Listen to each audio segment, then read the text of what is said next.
Hello dear student, कैसे हैं आप सभी। आशा करता हूं आप सभी लोग अच्छे होंगे और अपने ग्रेजुएशन का ये जो नया जर्नी है उसके लेकर के बहुत ही ज़्यादा आप लोग एक्साइटेड होंगे। जैसा कि मैंने आप लोगों को पहले भी प्रॉमिस किया था कि मैं आप लोगों को ग्रेजुएशन जो है वो पढ़ा दूंगा उसी तरह से जिस तरह से मैंने आप लोगों को इंटर में पढ़ाया था।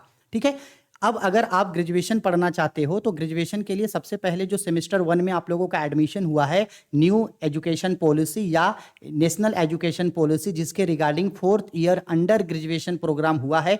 यानी अब आप झारखंड के किसी भी यूनिवर्सिटी में, चाहे आप विनोद बिहारी महतो कोयलांचल यूनिवर्सिटी धनबाद से हैं, या तो फिर विनोबा भावे यूनिवर्सिटी हजारीबाग से हैं, या तो फिर आप सिद्धू कानू यूनिवर्सिटी से हैं, या तो आप कोल्हान यूनिवर्सिटी से हैं, या तो आप नीलांबर पीताम्बर यूनिवर्सिटी से हैं, या आप रांची यूनिवर्सिटी से हैं, या ऐसे ही झारखंड के किसी आप अगर अदर यूनिवर्सिटी से हैं, तो आप लोगों को पता होगा कि आप लोगों के सेमेस्टर 1 में जो है वो कई सारे पेपर्स आप लोगों को पढ़ने मिले हैं। लेकिन इन सभी यूनिवर्सिटी में सब जगह जो है वो 4th year under graduation programme है और इन सभी का सिलेबस जो है वो सिमिलर है। यानी आप लोगों को एक यूनिवर्सिटी में जो सिलेबस होगा वो दूसरे यूनिवर्सिटी के सिलेबस से भी मैच करेगा, सेम वही सिलेबस। ठीक है। तो इस वीडियो में मैं आप लोगों को बताने वाला हूं, आप लोगों को जो एक पेपर मिला है उसमें से जो पहला एक पेपर एक इंपॉर्टेंट पेपर है जिसको बोला गया है अंडरस्टैंडिंग इंडिया। क्या बोला गया है जी? Understanding India. इसके बारे में मैं आप लोगों को प्रॉपर सिलेबस के बारे में बताऊंगा, क्योंकि अंडरस्टैंडिंग इंडिया एक ऐसा सब्जेक्ट है जो बीएससी, बीए और बीकॉम, यानी कि आप चाहे तो कोई भी आपका स्ट्रीम हो, बीए स्ट्रीम हो, बीकॉम स्ट्रीम हो या बीएससी स्ट्रीम हो, तीनों ही स्ट्रीम के स्टूडेंट को जो है अंडरस्टैंडिंग इंडिया पढ़ना है। ठीक है। तो इस वीडियो में मैं आपको अंडरस्टैंडिंग इंडिया का कंप्लीट सिलेबस बताने वाला हूं कि अंडरस्टैंडिंग इंडिया में क्या पढ़ना है, कौन कौन सा टॉपिक है, कौन कौन सा यूनिट है और कौन सा आप लोगों के लिए बेस्ट बुक होगा, किस तरीके से आप अंडरस्टैंडिंग इंडिया को जो है वो तैयारी करोगे जिससे आप अंडरस्टैंडिंग इंडिया में बहुत ही अच्छे मार्क्स स्कोर कर सको। तो आपका कोई भी स्ट्रीम है, बीए, बीएससी, बीकॉम, तीनों ही स्ट्रीम के स्टूडेंट के लिए ये वीडियो है। साथ ही साथ झारखंड के आप किसी भी यूनिवर्सिटी में है, जिस भी यूनिवर्सिटी में है झारखंड के, उन सभी लोगों को जो है ये वीडियो शुरू से लेकर लास्ट तक देखना है, क्योंकि बेटा पढ़ाई हम लोग तभी कर पाएंगे जब हम लोगों को सिलेबस के बारे में पता होगा। तो सिलेबस को एकदम अच्छे तरीके से समझना। ठीक है। अब ये जो हम लोगों का टॉपिक है अंडरस्टैंडिंग इंडिया, अंडरस्टैंडिंग इंडिया, इस अंडरस्टैंडिंग इंडिया का मतलब होता है परिचय, भारत का परिचय। अंडरस्टैंडिंग इंडिया ये एक ऐसा सब्जेक्ट है जिसमें हम लोग इंडिया के बारे में जानेंगे।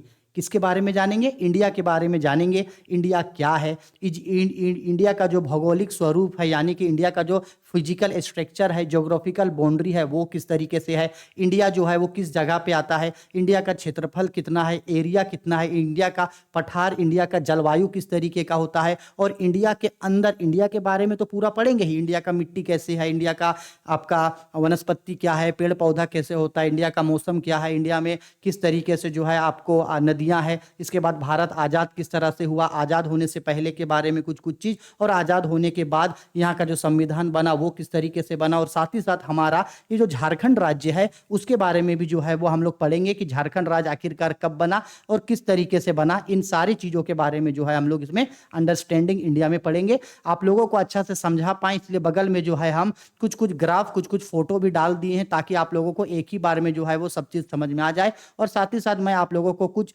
बेस्ट बुक्स भी रिकमेंड कर दूंगा जिसके द्वारा जो है आप लोग उसको पढ़ सकते हो कि आखिरकार आपके सब्जेक्ट के लिए, यानी ये जो अंडरस्टैंडिंग इंडिया है, इसके लिए आपके लिए कौन सा बेस्ट बुक होने वाला है। ठीक। अब चलो सबसे पहले बात करते हैं सिलेबस के बारे में कि अंडरस्टैंडिंग इंडिया में क्या क्या पढ़ना है। एक एक चीज को अच्छा से समझा रहे हैं, अच्छा से समझना। ठीक है। चलो देखो अच्छा से समझिएगा।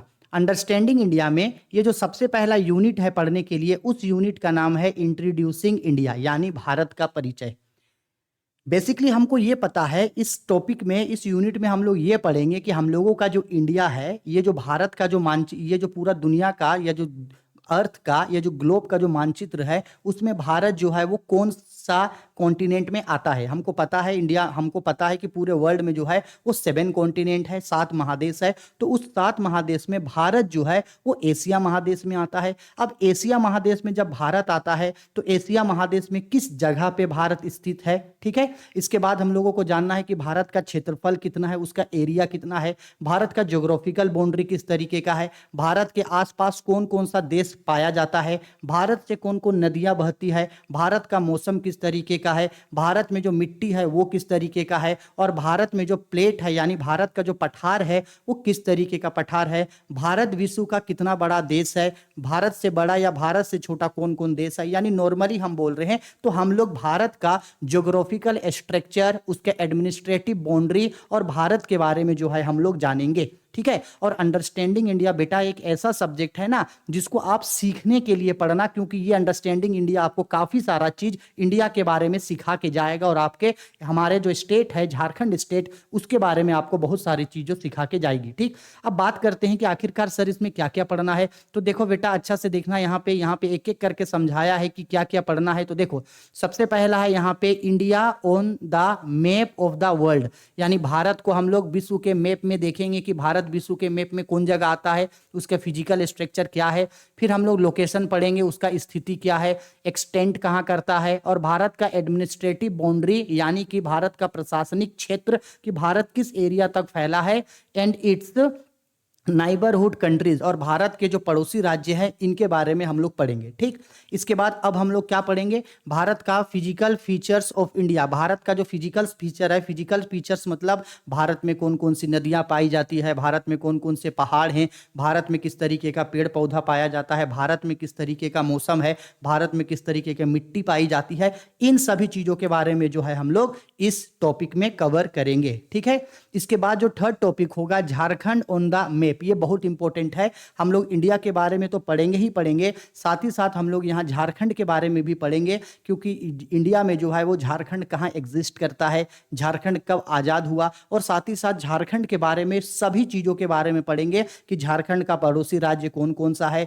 झारखंड में कितना जिला पाया जाता है, झारखंड में किस तरीके का भाषा बोला जाता है, कितने समुदाय कितने जनजाति के लोग झारखंड में हैं, झारखंड में जो सांथाल परगना है, सांथाल परगना में कौन कौन सा भाषा बोला जाता है, सांथाल परगना जो है वो कोल विद्रोह कब किया था, और साथ ही साथ भगवान बिरसा मुंडा के बारे में पढ़ेंगे। यानी झारखंड के बारे में भी सब चीज़ पढ़ना है, इंडिया के बारे में तो पढ़ेंगे, उसके बाद झारखंड के बारे में भी जो है हम लोग सब चीज़ों के बारे में पढ़ेंगे। ठीक, तो देखो यहाँ पे बता रहा है कि इसमें बेसिकली हम लोगों को झारखंड में क्या क्या पढ़ना है, तो बोल रहा है झारखंड का लोकेशन पढ़ना है, एक्सटेंड पढ़ना है, एडमिनिस्ट्रेटिव बाउंड्री पढ़ना है उसका, एंड इट्स नाइबरहुड स्टेट की झारखंड के आसपास में जो है वो कौन कौन सा स्टेट जो है वो पाया जाता है। ठीक, इसके बाद क्या पढ़ना है सर जी, इसके बाद हम लोग पढ़ना है फिजिकल फीचर्स पढ़ना है। फिजिकल फीचर्स मतलब झारखंड का, झारखंड में मिट्टी किस तरीके से पाई जाती है, झारखंड का पठार किस तरीके का है, झारखंड में जलवायु किस तरीके का है, झारखंड में पेड़ पौधा किस तरीके का है, झारखंड में कौन कौन सी नदियाँ बहती है,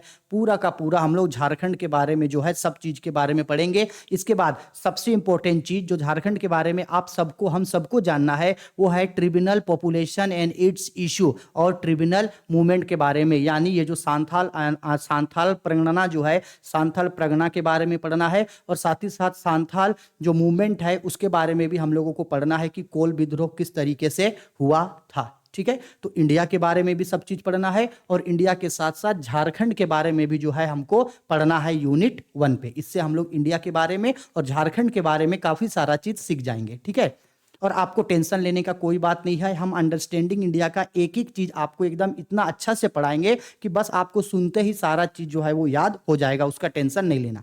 पहला यूनिट में झारखंड इंडिया के बारे में और इंडिया के साथ साथ झारखंड के बारे में सीख गए, फिजिकल बाउंड्री, उसका स्ट्रक्चर, उसका एटमॉस्फेयर के बारे में। ठीक, इसके बाद जो सेकेंड यूनिट है पढ़ने के लिए हम लोगों का, यूनिट 2 में पढ़ना है the heritage of India, unity in diversity, यानी कि अकेंतर में एकांतर, यानी भारत में जो इतना सारा विविधता पाया जाता है, इसके साथ साथ हम लोग भारत में अनेकता में एकता, ये हम लोगों को इस टॉपिक में पढ़ना है। इसमें बेसिकली हम लोगों को क्या क्या पढ़ना है, तो देखो पढ़ना है कल्चरल ट्रेडिशन ऑफ इंडिया, यानी इंडिया में किस तरीके से संस्कृति है, इंडिया में कौन कौन सा धर्म, जाति, भाषा, इंडिया का किस तरीके से रहन सहन, इंडिया का संस्कृति के बारे में पढ़ना है। इसका सोर्सेस के बारे में हम लोगों को पढ़ना है, और साथ ही साथ history of Jharkhand and Jharkhand movement, Jharkhand के इतिहास के बारे में पढ़ना है, जो हमको यूनिट 1 में भी पढ़ना है। इसके बाद झारखंड के कल्चर के बारे में पढ़ना है, people and literature, dance, musical instrument, tourist places and tribunal culture. हमको झारखंड के बारे में पढ़ना है कि झारखंड में कितने तरीके का भाषा बोला जाता है, झारखंड का नृत्य किस तरीके का है, जैसे छो नाच हो गया, झूमर नाच हो गया, और भी झारखंड में किस तरीके का नाच होता है, झारखंड का कौन कौन कौन सा म्यूजिकल इंस्ट्रूमेंट है, ढोल हो गया, नगाड़ा हो गया आपका, और भी कई तरीके का म्यूजिकल इंस्ट्रूमेंट होता है, उन सब के बारे में पढ़ना है। और सांथाल समुदाय के बारे में जो है हम लोगों को पढ़ना है। ठीक है, 2 यूनिट हो गया। इसके बाद जो हम लोगों का थर्ड यूनिट है पढ़ना, उसमें थर्ड यूनिट में हम लोगों को पढ़ना है द इंडियन इकोनॉमी। यहाँ हम लोग भारतीय अर्थशास्त्र के बारे में सीखेंगे। इंडियन इकोनॉमी में भारत का अर्थशास्त्र के बारे में सीखेंगे, यानी इंडिया का इकोनॉमी किस तरीके से है। इंडिया इकोनॉमी का हिस्ट्री पढ़ेंगे कि भारत में जो है वो भारत का इकोनॉमी किस तरीके से बना। इसके बाद इंडियन इकोनॉमी का हिस्ट्री क्या है, इंडियन इकोनॉमी कितना ग्रोथ किया, इंडियन इकोनॉमी का प्रॉब्लम क्या है, इंडियन इकोनॉमी को किस तरीके से डेवलप कर सकते हैं। और साथ साथ हम लोगों का जो एग्रीकल्चर है, भारत एक कृषि प्रधान देश है, लेकिन फिर भी भारत कृषि में पिछड़ा हुआ है। तो एग्रीकल्चरल प्रॉब्लम क्या है, कृषि का समस्या क्या है, सरकार उन समस्याओं को दूर करने के लिए क्या कर रहा है, इन सभी चीज़ों के बारे में जो है हम लोग इस यूनिट 3 पे यानी द इंडियन इकोनॉमी में हम लोग इन चीज़ों के बारे में पढ़ेंगे। भारत का अर्थशास्त्र, उसका इतिहास, उसका विकास, उसका कार्य, भारत का कृषि, उसकी परेशानी, इन सभी चीज़ों के बारे में जो है हम लोग एक एक करके जो है वो सारी चीज़ों के बारे में इस पूरे टॉपिक में जो है हम लोग कवर करेंगे। ठीक है, आया समझ में। अब जो थर्ड हो गया, थर्ड के बाद जो हम लोगों का फोर्थ यूनिट है पढ़ने के लिए, उसका नाम है the making of contemporary India, यानी इंडिया को हम लोग किस तरीके से जो है वो बनाए हैं। और इसमें हम लोग 2 फेज में पढ़ेंगे। इसमें इंडिया का जो बनावट है उसको 2 फेज में पढ़ेंगे। 2 फेज का मतलब एक आज़ादी से पहले यानी प्री इंडिपेंडेंस, और एक आज़ादी के बाद यानी कि पोस्ट इंडिपेंडेंस, यानी आज़ाद होने के बाद। आज़ाद होने से पहले भारत किस तरीके से था और आज़ाद होने के बाद भारत किस तरीके से बना, किस तरीके से भारत का आज़ादी का जो इतिहास है, आज जो मॉडर्न इंडिया बना वो थोड़ा सा किस तरीके से बना है। और भारत का संविधान किस तरीके से बना, भारत का संविधान को कौन बनाया, भारत का संविधान क्यों जरूरी है, और भारत का जो संवैधानिक है, ठीक है, भारत का जो लोकतंत्र है वो किस तरीके से चलता है। इन सभी चीज़ों के बारे में जो है हम लोग यहाँ पढ़ेंगे। ठीक है, कि भारत के संविधान में कौन कौन से अधिकार दिए गए हैं, कौन कौन से राइट्स, कौन कौन से ड्यूटीज़ दिए गए हैं। यानी थोड़ा सा स्वतंत्र सेनानियों के बारे में पढ़ेंगे, फ्रीडम फाइटर के बारे में पढ़ेंगे, थोड़ा उसका हिस्ट्री पढ़ेंगे, और आज़ाद होने के बाद भारत में कौन कौन सा संविधान बना, कैसे बना, इन सभी चीज़ों के बारे में कुछ कुछ चीज़ों के बारे में जो है हम लोग पढ़ेंगे। ठीक है, कि अलग अलग स्टेट के लिए कौन कौन सा नियम बना, ये सब चीज़। ठीक, इसके बाद जो हम लोगों का 5th यूनिट है उसमें हम लोगों को पढ़ना है द ग्रेट इंडियन थिंकर्स, यानी कि भारत के ग्रेट फिलोसफर्स। अब भारत के ग्रेट फिलोसफर्स में किनके किनके बारे में हम लोगों को थोड़ा सा पढ़ना है। ग्रेट फिलोसफर्स हम लोगों को पढ़ना है मॉडर्न टाइम का, कुछ टाइम का, मॉडर्न टाइम का, आधुनिक समय में भारत का जो ग्रेट फिलोसफर्स हैं उसके बारे में। और हाँ, इसमें फिलोसफी पढ़ना है स्वामी विवेकानंद जी के बारे में, और हम लोगों का सर्वपल्ली राधाकृष्णा जी के बारे में। साथ ही साथ हम लोगों को बिरसा मुंडा के बारे में पढ़ना है, और विनोद बिहारी महतो जी के बारे में पढ़ना है। ठीक है, क्योंकि ये लोग भी जो है वो महानतम फिलोसफर थे।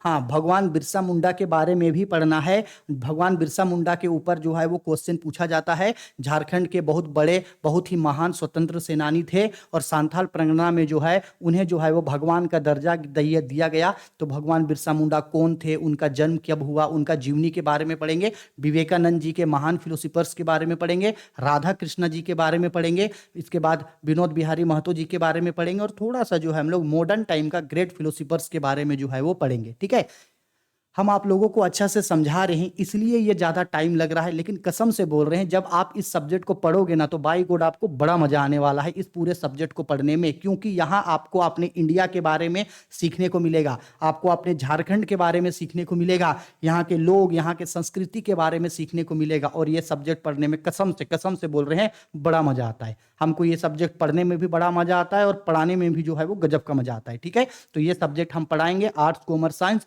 तीनों ही स्ट्रीम के स्टूडेंट लोग हैं। तीनों ही स्ट्रीम के स्टूडेंट लोगों को आप वीडियो शेयर कर देना, और उन्हें भी जो है वो चैनल सब्सक्राइब करवा देना। ठीक है, जरूरी नहीं है कि सिर्फ कॉमर्स वालों को पढ़ना है, तीनों ही स्ट्रीम के और सभी यूनिवर्सिटी के स्टूडेंट को जो है वो पढ़ना है। ठीक है, अब हो गया सारा चीज। तो आओ कुछ कुछ ये बुक का राइटर का नाम है, कुछ कुछ यहाँ पे सजेस्ट कर दे रहे हैं, कुछ कुछ ऑथर, कुछ कुछ राइटर का नाम। अगर आपके पास पॉसिबल है तो सेकेंड हैंड बुक, इनमें से आप कोई भी राइटर का सेकेंड हैंड बुक ले लेना। हिंदी में भी अवेलेबल होता है, इंग्लिश में भी अवेलेबल होता है। हम कोई एक बुक रिकमेंड आपको नहीं कर रहे हैं।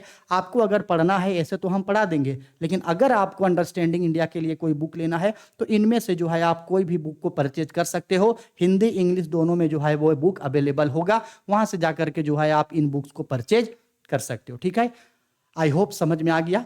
ये अंडरस्टैंडिंग इंडिया का वीडियो था, उसका पूरा सिलेबस था। इसके बाद जो है मैं बाकी का भी आप लोगों को जो है वो इसी तरीके से जो है वो सिलेबस लेकर के आ जाऊंगा। जैसे ये अंडरस्टैंडिंग इंडिया हुआ, फिर बाकी सब्जेक्ट का प्रॉपर पहले सिलेबस बता देंगे। सिलेबस आप लोग नोट डाउन करके रख लेना। सिलेबस नोट डाउन हो जाने के बाद मैं आप लोगों को एक एक करके subject by subject, chapter by chapter जो है वो पढ़ाना स्टार्ट कर दूंगा, ठीक है। आई होप वीडियो पसंद आई है। वीडियो पसंद आई है तो प्लीज़ लाइक करो, शेयर करो, कमेंट करो। आपके मन में कोई भी दिक्कत, डाउट, परेशानी है तो बेझिझक वीडियो के कमेंट बॉक्स पे कमेंट करके मुझसे ज़रूर पूछ लीजिएगा, ठीक है। चलो बाय, टेक केयर।